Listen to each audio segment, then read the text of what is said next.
আসসালামু আলাইকুম বন্ধুরা। তো গত পর্বে আমরা দেখছিলাম কিভাবে একটা ফিল্টার সার্কিট ডিজাইন করতে হয়। আজকে আমরা দেখব কিভাবে সিমুলেট করতে হয়। তো ওখানে ওই চিহ্নটাতে ক্লিক করার পরে এখানে আমরা সিমুলেশনের নামটা দিব। আমি দিয়ে নিচ্ছি ব্যান্ড পাস ফিল্টার। নাম দেওয়া হয়ে গেলে এখানে ক্রিয়েটে ক্লিক করব। ক্রিয়েটে ক্লিক করার সাথে সাথে আমাদের সিমুলেশন ফাইলটা ক্রিয়েট হয়ে গেছে। তো এখানে ক্লিক করার পরে আমরা এখান থেকে সিলেক্ট করব এসি সুইপ, এটাকে সিলেক্ট করব। করার পরে এখানে আমরা আমাদের স্টার্ট ফ্রিকোয়েন্সি কত থেকে শুরু করব সেটা দেব। তো আমি এখানে 1 থেকে শুরু করতে যাচ্ছি।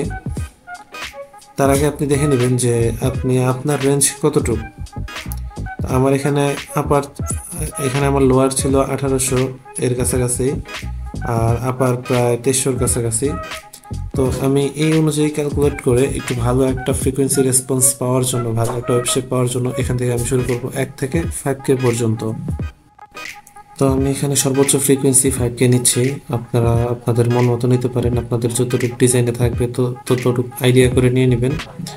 আর এখানে আমরা দিয়ে দেবো 10, অর্থাৎ 10 পর পর ফ্রিকোয়েন্সিটা তার ফ্রিকোয়েন্সি চেঞ্জ করবে। তো হয়ে গেলে এখানে যে সবুজ বাটনটি আছে প্লে বাটন, এখানে ক্লিক করব। এখানে ক্লিক করা হয়ে গেলে এই যে পাশে সিমুলেশন টুলসটা ওপেন হয়ে গেছে।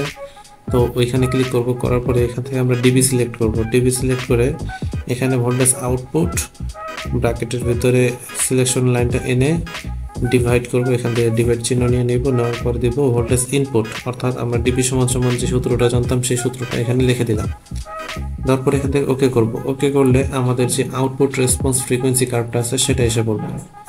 তো এখান থেকে আমরা আমাদের মানে পিক ফ্রিকোয়েন্সিটা দেখব কতটুকু আছে পিক ফ্রিকোয়েন্সিটা।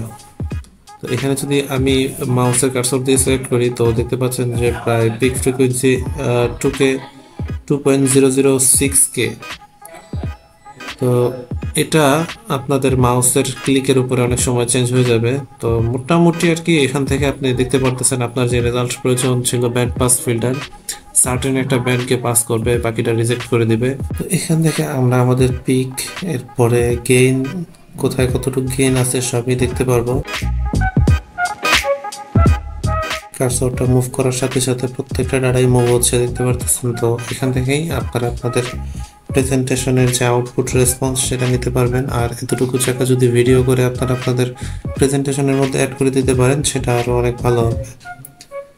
তো তো আমার যে ম্যাথামেটিক্যাল ডিজাইনটা ছিল, আমার ম্যাথামেটিক্যাল ডিজাইনের সাথে আমার যে ফ্রিকোয়েন্সি রেসপন্স কার্ভটা আছে মোটামুটি মিলে যায়। এখানে তারপর একুরেট আছে, হয়তো বা আমার মাউসের কার্সরের মানে আমি সঠিক জায়গাটা ক্লিক করতে পারতেছি না, এই জন্য হয়তো আমি সঠিক ফ্রিকোয়েন্সিটা পাচ্ছি না। তো তো মোটামুটি দেখা যাচ্ছে যে সেন্টার ফ্রিকোয়েন্সি যতটুক পাওয়ার কথা ঠিক ততটুকুই আছে।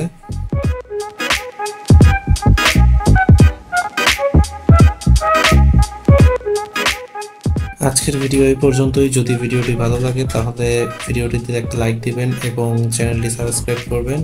তো সবাইকে আবারও বিদায় জানিয়ে শেষ করছি আজকের ভিডিও। আল্লাহ হাফেজ।